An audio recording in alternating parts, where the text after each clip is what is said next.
Section 10 of Alexander the Great. Section 10. The death of Darius. Alexander's march from Susa to Persepolis was less a march than a triumphal progress. He felt the pride and elation so naturally resulting from success very strongly. The moderation and forbearance which had characterized him in his earlier years gradually disappeared as he became great and powerful. He was intoxicated with his success. He became haughty, vain, capricious, and cruel. As he approached Persepolis, he conceived the idea that, as this city was the capital and centre of the Persian monarchy, and, as such, the point from which had emanated all the Persian hostility to Greece, he owed it some signal retribution. Accordingly, although the inhabitants made no opposition to his entrance, he marched in with the phalanx formed, and gave the soldiers liberty to kill and plunder as they pleased. There was another very striking instance in the capricious recklessness now beginning to appear in Alexander's character, which occurred soon after he had taken possession of Persepolis. He was giving a great banquet to his friends, the officers of the army, and to Persians of distinction among those who had submitted to him. There was, among other women at this banquet, a very beautiful and accomplished female named Thasus. Alexander made her his favourite and companion, though she was not his wife. Thais did all in her power to captivate and please Alexander during the feast by her vivacity, her wit, her adroit attentions to him, and the display of her charms; and at length, when he himself, as well as the other guests, were excited with wine, she asked him to allow her to have the pleasure of going herself and setting fire, with her own hands, to the great palace of the Persian kings in the city. Thais was a native of Attica in Greece, a kingdom of which Athens was the capital. Xerxes, who had built the great palace of Persepolis, had formerly invaded Greece and had burned Athens, and now Thais desired to burn his palace in Persepolis to gratify her revenge by making, of its conflagration, an evening spectacle to entertain the Macedonian party after their supper. Alexander agreed to the proposal, and the whole company moved forward. Taking the torches from the banqueting hall, they sallied forth, alarming the city with their shouts, and with the flashing of the lights they bore. The plan of Thais was carried fully into effect, every half-intoxicated guest assisting, by putting fire to the immense pile wherever they could get access to it. They performed the barbarous deed with shouts of vengeance and exultation. There is, however, something very solemn and awful in a great conflagration at night, and very few incendiaries can gaze upon the fury of the lurid and frightful flames which they have caused to ascend without some misgivings and some remorse. Alexander was sobered by the grand and sublime but terrible spectacle. He was awed by it. He repented. He ordered the fire to be extinguished, but it was too late. The palace was destroyed, and one new blot, which has never since been effaced, was cast upon Alexander's character and fame. And yet, notwithstanding these increasing proofs of pride and cruelty which were beginning to be developed, Alexander still preserved some of the early traits of character which had made him so great a favourite in the commencement of his career. He loved his mother, and lent her presents continually from the treasures which were falling all the time into his possession. She was a woman of a proud, imperious, and ungovernable character, and she made Antipater, whom Alexander had left in command in Macedon, infinite trouble. She wanted to exercise the powers of government herself, and was continually urging this. Alexander would not comply with these wishes, but he paid her personally every attention in his power, and bore all her invectives and reproaches with great patience and good humour. At one time he received a long letter from Antipater, full of complaint against her, but Alexander, after reading it, said that they were heavy charges, it was true, but that a single one of his mother's tears would outweigh 10,000 such accusations. Olympias used to write very frequently to Alexander, and in these letters she would criticize and discuss his proceedings, and make comments upon the characters and actions of his generals. Alexander kept these letters very secret, never showing them to anyone. One day, however, when he was reading one of these letters, Hephaestion, the personal friend and companion who has been already several times mentioned, came up half playfully, and began to look over his shoulder.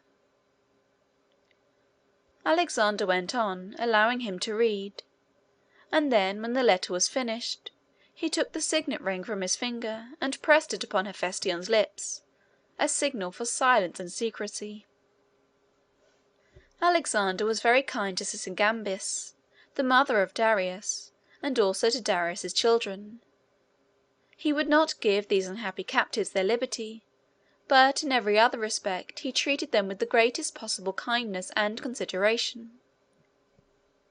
He called Sysigambis' mother, loaded her with presents, it is true, which he had plundered from her son, but to which it was considered in those days that he had acquired a just and perfect title. When he reached Susa, he established Sysigambis and the children there in great state. This had been their usual residence in most seasons of the year, when not in Persepolis, so that here they were, as it were, at home. Ecbatana was, as has already been mentioned, further north, among the mountains. After the battle of Arbela, while Alexander marched to Babylon and to Susa, Darius had fled to Ecbatana, and was now there, his family being thus at one of the royal palaces under the command of the conqueror, and he himself independent but insecure in the other. He had with him about 40,000 men, who still remained faithful to his fallen fortunes. Among these were several thousand Greeks, whom he had collected in Asia Minor and other Grecian countries, and whom he had attached to his service by means of pay. He called the officers of his army together, and explained to them the determination that he had come to in respect to his future movements. "A large party of those," said he, "who formerly served as officers of my government, have abandoned me in my adversity, and gone over to Alexander's side. They have surrendered to him the towns and citadels and provinces which I entrusted to their fidelity. You alone remain faithful and true. As for myself, I might yield to the conqueror, and have him assign to me some province or kingdom to govern as his subordinate, but I will never submit to such a degradation. I can die in the struggle, but never will I yield. I will wear no crown which another puts upon my brow, nor give up my rights to reign over the empire of my ancestors till I give up my life. If you agree with me in this determination, let us act energetically upon it. We have it in our power to terminate the injuries we are suffering, or else to avenge them." The army responded most cordially to this appeal. They were ready, they said, to follow him wherever he should lead. All this apparent enthusiasm, however, was very delusive and unsubstantial. A general named Bessus, combining with some other officers in the army, conceived the plan of seizing Darius and making him a prisoner, and then taking command of the army himself. If Alexander should pursue him, and be likely to overtake and conquer him, he then thought that, by giving up Darius as a prisoner, he could stipulate for liberty and safety, and perhaps great rewards, both for himself and for those who acted with him. If, on the other hand, they should succeed in increasing their own forces, so as to make head against Alexander, and finally to drive him away, then Bessus was to usurp the throne, and dispose of Darius by assassinating him, or imprisoning him for life in some remote and solitary castle. Bessus communicated his plans, very cautiously at first, to the leading officers of the army. The Greek soldiers were not included in the plot. They, however, heard and saw enough to lead them to suspect what was in preparation. They warned Darius, and urged him to rely upon them more than he had done, to make them his bodyguard, and to pitch his tent in their part of the encampment. But Darius declined these proposals. He would not, he said, distrust and abandon his countrymen, who were his natural protectors, and put himself in the hands of strangers. He would not betray and desert his friends in anticipation of their deserting and betraying him. In the meantime, as Alexander advanced towards Ecbatana, Darius and his forces retreated from it toward the eastward, through the great tract of country lying south of the Caspian Sea. There is a mountainous region here, with a defile traversing it, through which it would be necessary for Darius to pass. This defile was called the Caspian Gates, the name referring to rocks on each side. The marching of an army through a narrow and dangerous defile like this always causes detention and delay, and Alexander hastened forward in hopes to overtake Darius before he should reach it. He advanced with such speed that only the strongest and most robust of his army could keep up. Thousands, worn out with exertion and toil, were left behind, and many of the horses sank down by the roadside, exhausted with heat and fatigue, to die. Alexander pressed desperately on with all who were able to follow. It was all in vain, however. It was too late when he arrived at the pass. Darius had gone through with all his army. Alexander stopped to rest his men, and to allow time for those behind to catch up. He then went on for a couple of days, when he encamped, in order to send out foraging parties, that is to say, small detachments, dispatched to explore the surrounding country in search of grain and other food for the horses. Food for the horses of an army being too bulky to be transported far, has to be collected day by day from the neighbourhood of the line of march. While halting for these foraging parties to return, a Persian nobleman came into the camp, and informed Alexander that Darius and the forces accompanying him were encamped about 2 days' march in advance, but that Bessus was in command, the conspiracy having been successful, and Darius having been deposed and made a prisoner. The Greeks, who had adhered to their fidelity, finding that all the army were combined against them, and that they were not strong enough to resist, had abandoned the Persian camp, and had returned to the mountains, where they were awaiting the result. Alexander determined to set forward immediately in pursuit of Bessus and his prisoner. He did not wait for the return of the foraging parties. He selected the ablest and most active, both of foot soldiers and horsemen, ordered them to take 2 days' provisions, and then set forth with them that very evening. The party pressed on all that night, and the next day till noon. They halted till evening, and then set forth again. Very early the next morning they arrived at the encampment which the Persian nobleman had described. They found the remains of the campfires, and all the marks usually left upon a spot which has been used as the bivouac of an army. The army itself, however, was gone. The pursuers were now too much fatigued to go on any further without rest. Alexander remained here, accordingly, through the day, to give his men and his horses refreshment and repose. That night they set forward again, and the next day at noon they arrived at another encampment of the Persians, which they had left scarcely 24 hours before. The officers of Alexander's army were excited and animated in the highest degree, as they found themselves thus drawing so near to the great object of their pursuit. Any privation and fatigue, any measures, however extraordinary, to accomplish their end. They were ready for any exertions. Alexander inquired of the inhabitants of the place whether there were not some shorter road than the one along which the enemy were moving. There was one cross-road, but it led through a desolate and desert tract of land, destitute of water. In the march of an army, as the men are always heavily loaded with arms and provisions, and water cannot be carried, it is always considered essential to choose routes which will furnish supplies of water by the way. Alexander, however, disregarded this consideration here, and prepared at once to push into the cross road with a small detachment. He had been now 2 years advancing from Macedon into the heart of Asia, always in quest of Darius as his great opponent and enemy. He had conquered his armies, taken his cities, plundered his palaces, and made himself master of his whole realm.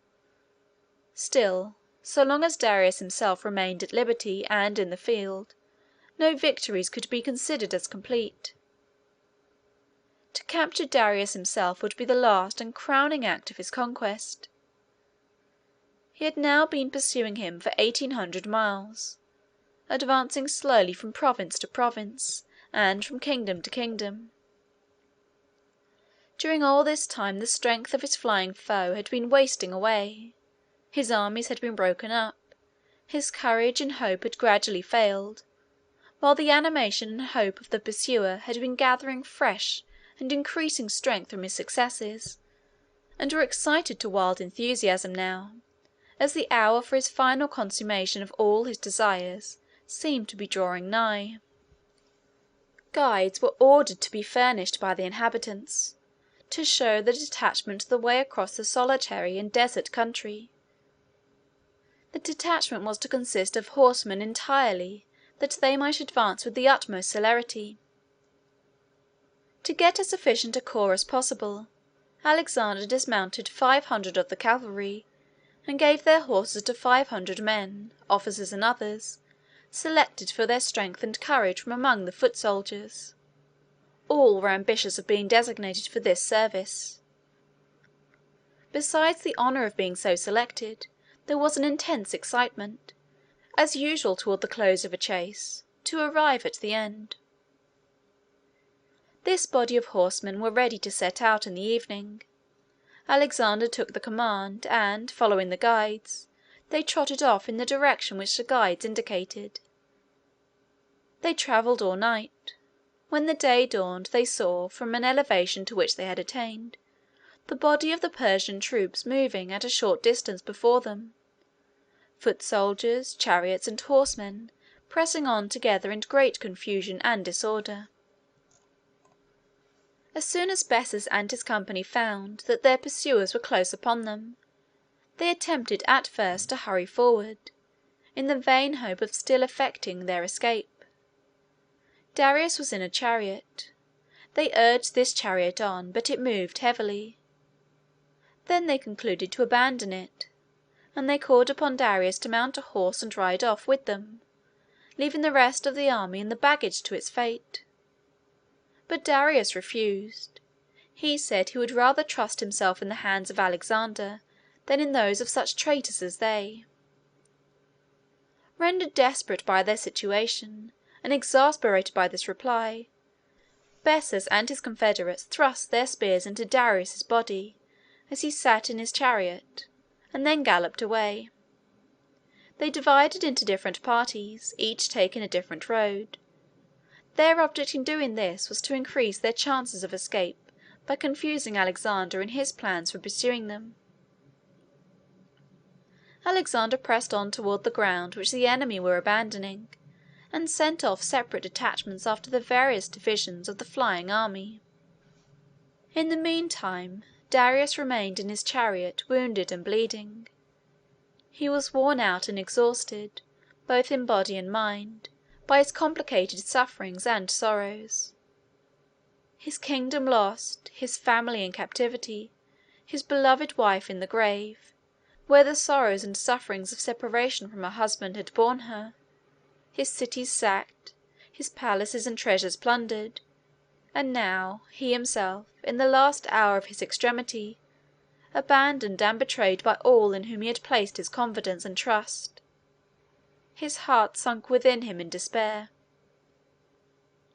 At such a time the soul turns from traitorous friends to an open foe with something like a feeling of confidence and attachment. Darius' exasperation against Bessus was so intense that his hostility to Alexander became a species of friendship in comparison. He felt that Alexander was a sovereign like himself, and would have some sympathy and fellow feeling for a sovereign's misfortunes. He thought, too, of his mother, his wife, and his children, and the kindness with which Alexander had treated them went to his heart. He lay there accordingly, faint and bleeding in his chariot, and looking for the coming of Alexander as for that of a protector and friend, the only one to whom he could now look for any relief in the extremity of his distress. The Macedonians searched about in various places, thinking it possible that in the sudden dispersion of the enemy, Darius might have been left behind. At last the chariot in which he was lying was found. Darius was in it, pierced with spears. The floor of the chariot was covered with blood. They raised him a little, and he spoke. He called for water. Men wounded and dying on the field of battle are tormented always with an insatiable and intolerable thirst, the manifestations of which constitute one of the greatest horrors of the scene. They cry piteously to all who pass to bring them water, or else to kill them. They crawl along the ground to get at the canteens of their dead companions, in hopes to find, remaining in them, some drops to drink. And if there is a little brook meandering through the battlefield, its bed gets filled and choked up with the bodies of those who crawled there, in their agony, to quench their horrible thirst and die.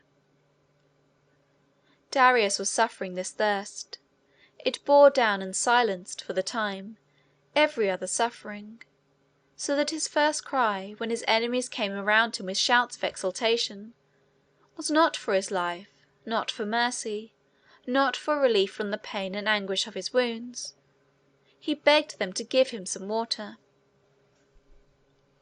He spoke through an interpreter. The interpreter was a Persian prisoner whom the Macedonian army had taken some time before, and who had learned the Greek language in the Macedonian camp. Anticipating some occasion for his services, they had brought him with them now, and it was through him that Darius called for water. A Macedonian soldier went immediately to get some. Others hurried away in search of Alexander, to bring him to the spot where the great object of his hostility and of his long and protracted pursuit was dying. Darius received the drink. He then said that he was extremely glad that they had an interpreter with them, who could understand him, and bear his message to Alexander. He had been afraid that he should have had to die without being able to communicate what he had to say. "Tell Alexander," said he then, "that I feel under the strongest obligations to him, which I can now never repay, for his kindness to my wife, my mother, and my children. He not only spared their lives, but treated them with the greatest consideration and care, and did all in his power to make them happy. The last feeling in my heart is gratitude to him for these favours. I hope now that he will go on prosperously, and finish his conquests as triumphantly as he has begun them." He would have made one last request, he added, if he had thought it necessary, and that was, that Alexander would pursue the traitor Bessus, and avenge the murder he had committed. But he was sure that Alexander would do this of his own accord, as the punishment of such treachery was an object of common interest for every king.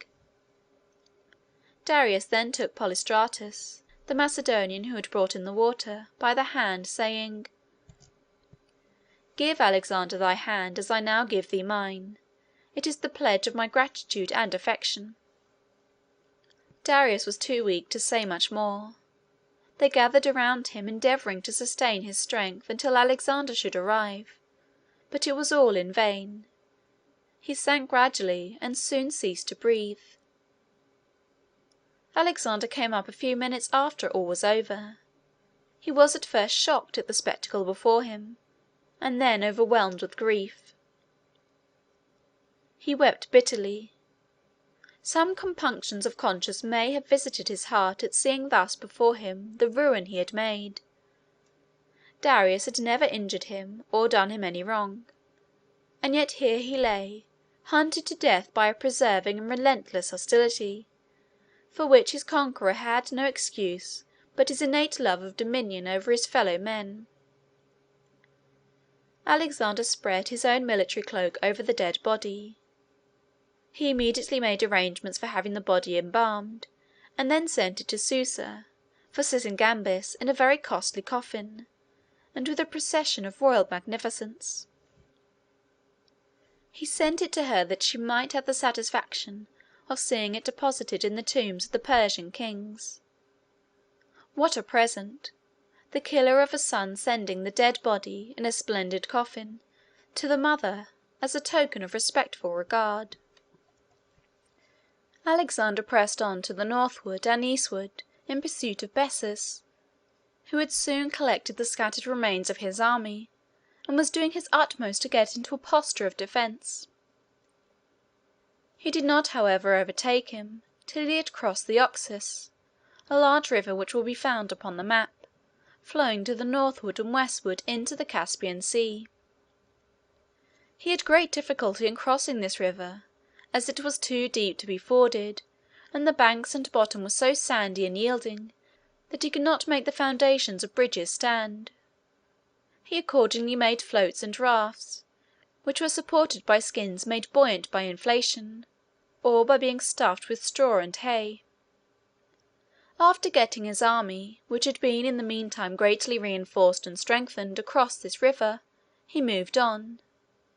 The generals under Bessus, finding all hope of escape failing them, resolved on betraying him as he had betrayed his commander. They sent word to Alexander that if he would send forward a small force where they should indicate, they would give up Bessus to his hands. Alexander did so, entrusting the command to an officer named Ptolemy. Ptolemy found Bessus in a small walled town whither he had fled for refuge, and easily took him prisoner. He sent word back to Alexander that Bessus was at his disposal, and asked for orders. The answer was, "Put a rope around his neck and send him to me." When the wretched prisoner was brought into Alexander's presence, Alexander demanded of him how he could have been so base as to have seized, bound, and at last murdered his kinsman and benefactor. It is a curious instance in proof of the permanence and stability of the great characteristics of human nature, through all the changes of civilization and lapses of time, that Bessus gave the same answer that wrongdoers almost always give when brought to account for their wrongs. He laid the fault upon his accomplices and friends. It was not his act, it was theirs. Alexander ordered him to be publicly scourged. Then he caused his face to be mutilated in a manner customary in those days, when a tyrant wished to stamp upon his victim a perpetual mark of infamy. In this condition, and with a mind in the agony of suspense and fear at the thought of worse tortures which he knew were to come, Alexander sent him as a second present to Sisygambis, to be dealt with at Susa, as her revenge might direct. She inflicted upon him the most extreme tortures, and finally, when satiated with the pleasure of seeing him suffer, the story is that they chose 4 very elastic trees, growing at a little distance from each other, and bent down the tops of them toward the central point between them. They fastened the exhausted and dying Bessus to these trees, one limb of his body to each, and then, releasing the stems from their confinement, they flew upward, tearing the body asunder, each holding its own dissevered portion, as if in triumph, far over the heads of the multitude assembled to witness the spectacle. Chapter 11.